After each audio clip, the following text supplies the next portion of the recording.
Hi, I'm Nicholas from Green Solar Academy.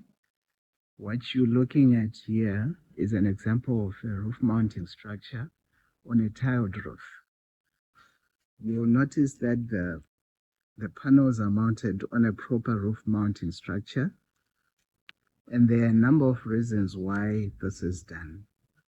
Number one is to allow air circulation around the panels to reduce overheating. The second would be to allow rainwater to flow unimpeded under the panels and prevent debris buildup.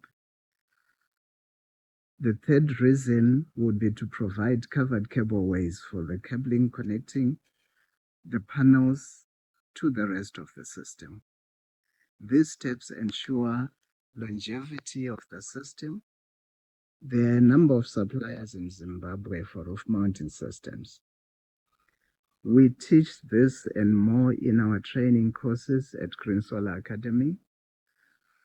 Get in touch with us so that we can see how we can assist your training needs.